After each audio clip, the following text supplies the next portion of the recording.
Speaker of the House for now, Nancy Pelosi, who's going to be on her way out very likely very soon, back on January 6th said that she wanted to punch a sitting president right in the face. After the raid took place, the protest on the Capitol building, there was a camera crew that was filming Pelosi, and she was being very performative. She had a lot to say about this as this was going down. And Nancy Pelosi said that she wants to punch Trump. She said that she was waiting for this day to happen, in fact. Trespass on the Capitol. And she's finally had enough.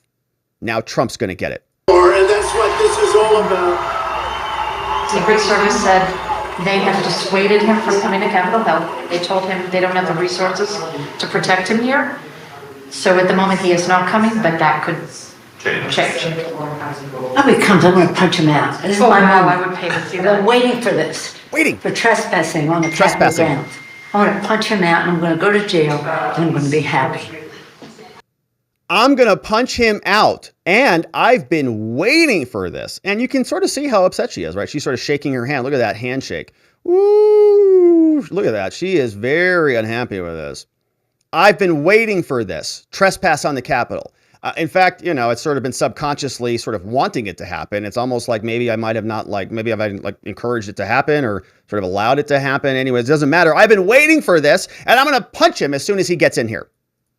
So at the moment he is not coming, but that could change. Oh, he comes, I'm going to punch him out. This is my wow, moment. I would pay to see I've that. been waiting for this. For trespassing on the Capitol grounds. I'm going to punch him out and I'm going to go to jail and I'm going to be happy. We know she was waiting for it. It gave her a lot of opportunities to consolidate more power, weaponize the DOJ, bring the FBI against all of her political enemies. So she's very thrilled about it. Of course, you can understand exactly why she would be waiting for it. But Pelosi was asked about that clip because, you know, it doesn't seem appropriate to be threatening a sitting president. Hey, Nancy Pelosi, you said that you were going to punch Trump in the face. Do you stand by that statement? Because he was a sitting president at the time. It feels like that might be sort of insurrectionary, you know? One of the issues that's obviously going to be at stake on this election is democracy and the end of the January 8th investigation. It's always at stake, Republicans take over democracy, the House. very difficult. It dies with the end of this Congress. All their evidence gathered. You stood up to right Donald in the Trump toilet, flush it, all the throughout J6. your tenure. Right in the garbage. Ripping his State of the Union speech and standing up and walking out of a cabinet meeting, you know, a meeting with the leadership. You put him on notice. And now we've seen that you said, on the day of the riot, you said that if he led the rioters and came up to the Hill, you would have punched him out. Punched him. That's right. I don't even like to talk about him because it's really a tragedy for our country. But you did say you would have punched him out. I would have punched Tell me him about out. your I anger. said I would have punched him out. I would have gone to jail, and I would have been happy to do so. Would you have done for it? our country? Would you have done it? He wouldn't have had the courage to come You to the Hill. wouldn't He's have all done it. talk. But let me just say this. Loser. Our democracy is at stake when you define democracy as integrity of the vote. They want to suppress the vote. They've been doing that for a long time. They want to nullify the results of an election. They're even proposing that after an election, if they don't like the results, they will change the rules that would have governed that election retroactively. So you have to recognize that they are undermining our democracy. And if people think that can be casual about that, they just don't realize how serious the Republicans are about undermining our democracy. Undermining our democracy. Everything's about undermining our democracy. Misinformation, undermining democracy. You say something bad about the border, undermining democracy. Joe Biden's an idiot, undermining democracy. Everything that you do now is undermining democracy, including making sure or even asking questions about an election. If you talk about elections, if you say, hey, you know, we have to sort of have a balance in a country about proper voter enfranchisement. We want to enable as many people as possible to go and vote. But simultaneously, we have to balance that with something called voter integrity, don't we? You don't want to just start handing out ballots to everybody. Hey, vote how many times you want. Just sort of pull a thing from the thing and just, pull ballots out and have as many votes as you'd like to have. No, we've got to balance these things. Voter integrity often requires things like, ID. and making sure that people don't get multiple ballots and sort of clearing out the roll. All of these things are legitimate parts of democracy, idiots. You can't vote unless you have trust in your elections. But anything that she says the Republicans are doing that might modify the election or might, change things to change the balance of that one way or the other is now undermining democracy. Asking questions about one of the tools we use to implement democracy, which is voting, making sure that that tool is nice and sharp and crisp, making sure that our voting axes can continue to chop wood. Because if we allow them to rust and we allow just everybody, whatever, vote how many times you want, doesn't matter where you vote from, vote in that precinct or this precinct, vote by mail-in, let's push the deadlines back, it doesn't matter. We covered all of the changes.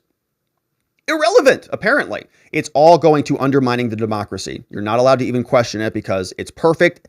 The system is perfect as long as the Democrats win. If you question it, insurrectionist. Probably should have the FBI raid your property. So that's Nancy Pelosi, who is saying she would do it again. I'm very curious where the select committee will come from to investigate this violent assault language against a former sitting president. We know that Donald Trump had a full impeachment and has now had several investigations from simple words called fight like hell. He said that when he was giving the speech on January 6th, we're going to fight like hell for our rights. He didn't say I'm going to go punch the Speaker of the House in the mouth and I'd love to do it. And I've been waiting for criminality to happen in her office. He didn't say that. She did. Because she's a nasty, nasty woman, as Trump likes to say. But Trump responded to all of this, of course. Nancy Pelosi said she was going to punch Trump in the face. Trump responded to that, laughing, obviously, as he should, because what really is Nancy going to do, if anything? When you saw that video of Nancy Pelosi on January 6th saying she wanted to punch you. Oh, he comes, I'm going to punch him out. This is Oh, my wow, moment. I would pay to see I've that. been waiting for this, for trespassing on the Waiting. Capitol grounds. I'm going to punch him out and I'm going to go to jail. Plotting. And I'm going to be happy. Planning. What was your reaction to that? Well, she's a despicable person, True. very bad for the country. Yeah, true. If I ever said that, it would be a national scandal with her. You It's hardly think? even That's a blip. true. Yeah. Yeah, do you think? If I said anybody, well, what about Biden saying, take him to the back of the barn? Yeah. That's what I do right now. I mean, this guy, if I ever said it, that would be terrible. But he says it, they think it's so cute. Isn't it wonderful? Hilarious, very funny. You'd blow on him and it'd fall over. So it's one of those things that I have to put up with. Think of it. She makes a statement like that. It's totally fine. Yeah. If I made a statement, it's more me than a Republican. I mean, most Republicans couldn't do it either. But if I made it in particular, With you, it's it would times be- 100. It's absolutely Yeah, times 100. It's times 100, yeah. Because Trump gets held to different standards. The Democrats can say fight like hell and they can run away with their election claims. They can have all sorts of different statements that will serve their interests on election issues or on COVID issues or on border. Well, that doesn't matter. Pick an issue.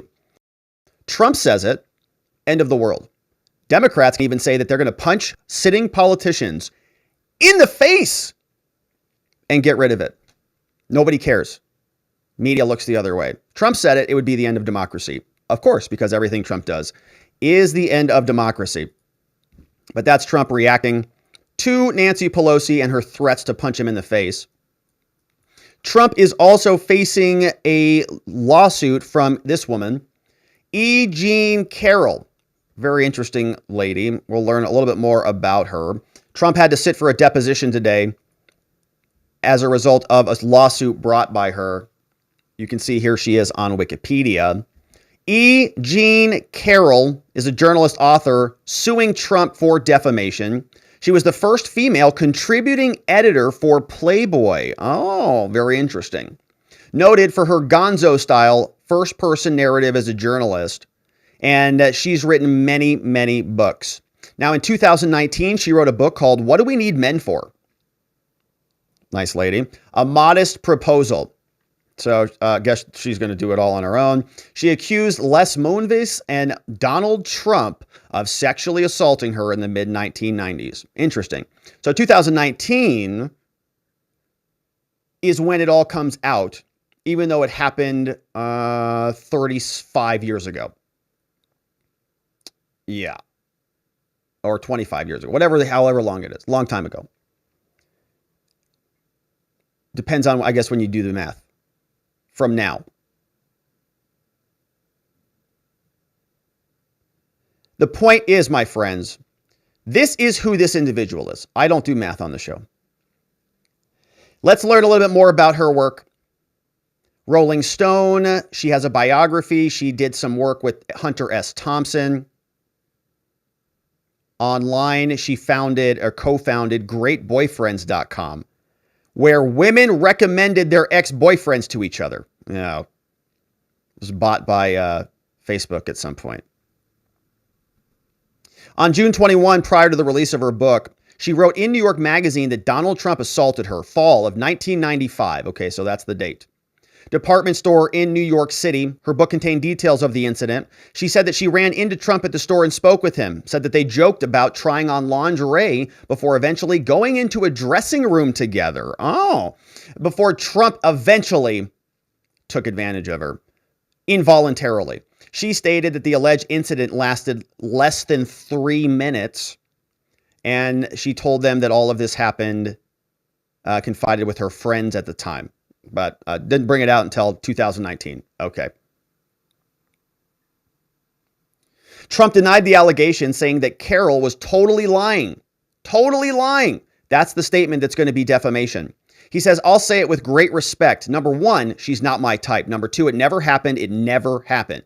He also claimed that he never met her. However, in other magazines, there was a photo showing her meeting him back in 1987.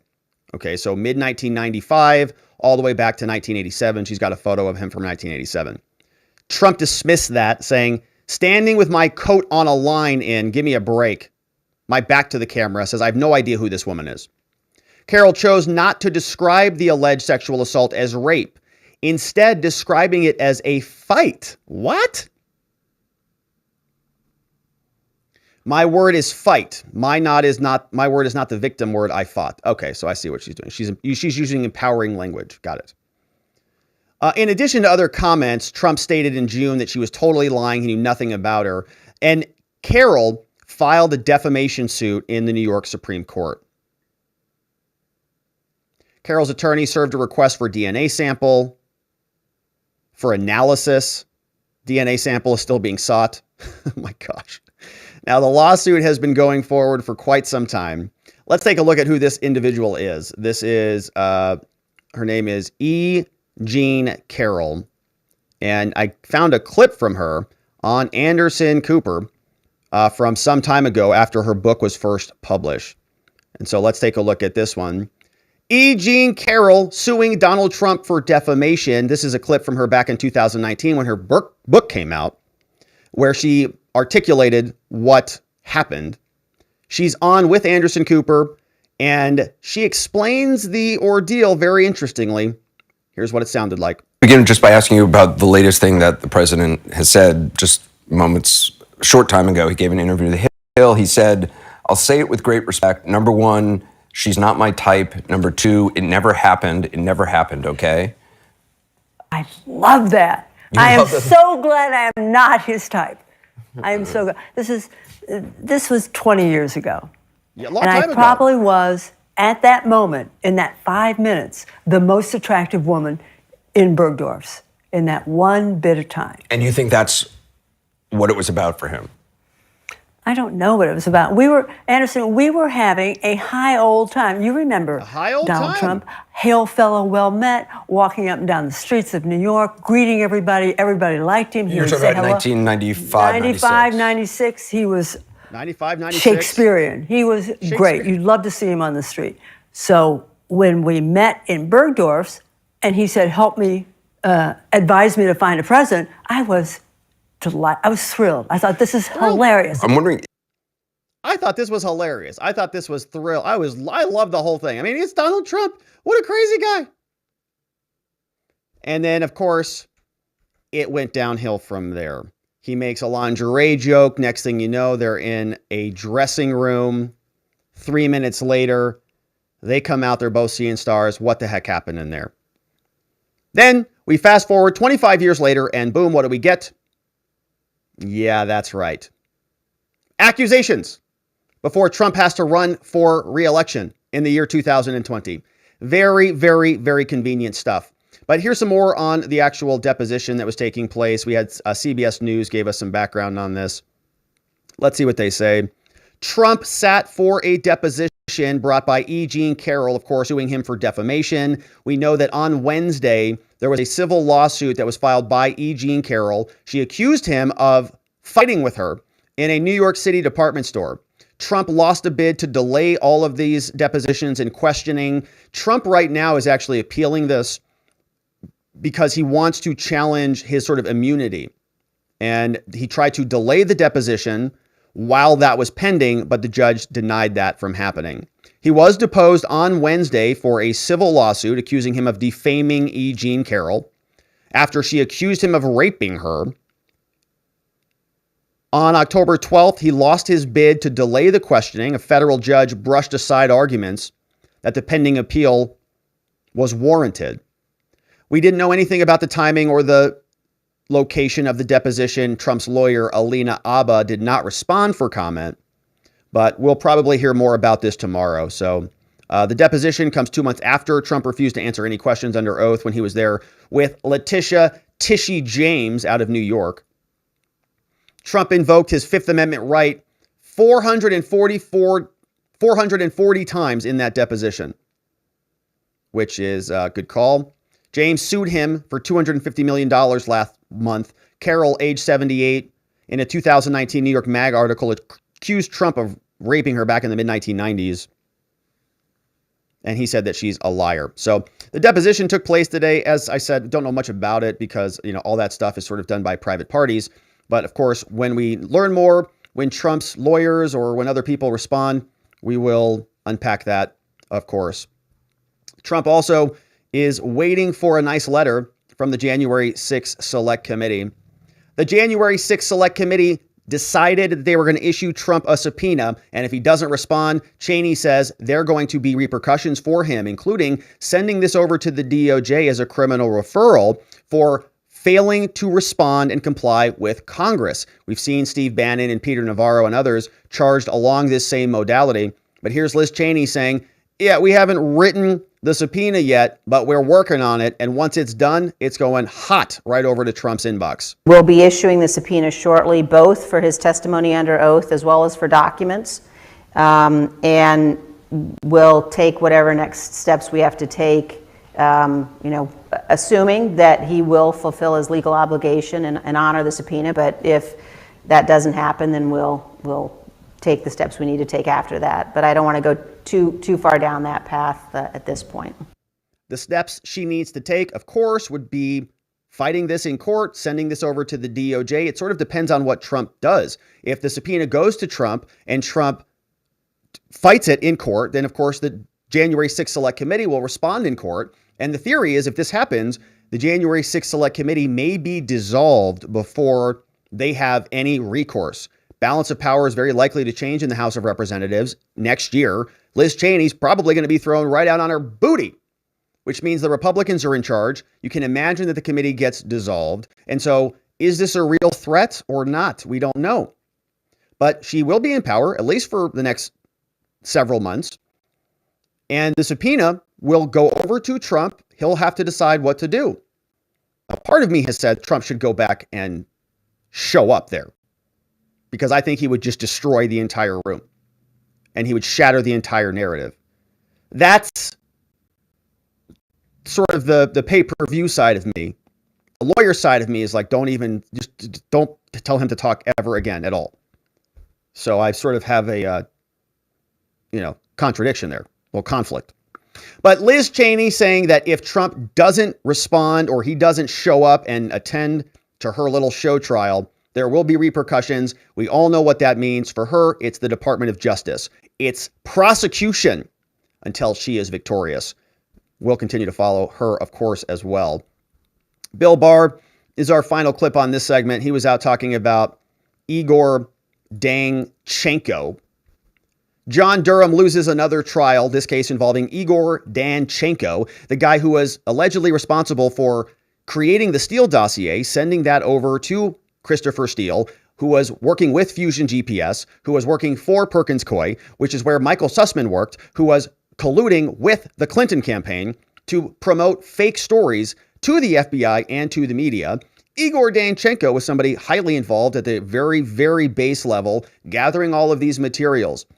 Durham, the special counsel, who was supposed to be bringing some of these people to justice and getting recourse for all of the misdeeds that were conducted back during the early Trump years, he was prosecuting this case and he took it under his wing. He was handling it on his own. And he lost. And Fox News is asking Bill Barr, the former attorney general, about this. Hey, Bill Barr, you used to run the DOJ, the Attorney General's office. You worked with a lot of FBI agents. The Igor Danchenko trial is really airing a lot of dirty laundry from the FBI. Seems to be pretty disgusting. Can you tell us more about your thoughts on this trial and why the DOJ is so corrupt? You had an acquittal of this Russian on trial just late yesterday afternoon. That was after the judge threw out one of the counts at the end of last week. So he walks. John Durham's going to issue a final report at some point soon. What do you make of the verdict from the jury? And what would you expect in the final report? Well, I was disappointed, obviously. I think they did a good job prosecuting the case. Their ability to put evidence on in a very difficult case was limited by some rulings. They weren't DC able to judges, get access obviously, to some witnesses ridiculous. overseas. So it was a tough case, and this should show people that it's hard to win these cases. And sometimes it takes time to achieve justice. But as people say, and I think Andy McCarthy said, the real public interest. Yeah, it's real hard to be a prosecutor and have billions of dollars of infrastructure, the entire FBI, U.S. Attorney's Office, all sorts of endless resources. You have all sorts of extrajudicial, extra constitutional powers, very limited oversight, and they can't prosecute one of the most obvious crimes of the century, which was Michael Sussman and Igor Danchenko and all of those people. Give me a break. I mean, my gosh, I talk about how inept prosecutors are regularly on this show. But this was much ado about nothing, evidently. And Bill Barr says, well, hold on, don't get too mad at the DOJ over there. It's very tough to win cases. Yes, I know. With your billions of dollars and your endless money and resources and some of the best, allegedly smartest attorneys in the whole country. Got it. You can't even figure it out. You can't even prosecute any of this stuff. Or just speculating. John Durham and Bill Barr are the cleanup crew, and they're happy to throw all of this under the rug so that they protect their institutions, which are the DOJ and the FBI, versus Donald Trump. You look at these lifetime career prosecutors. Who do you think they're more aligned with?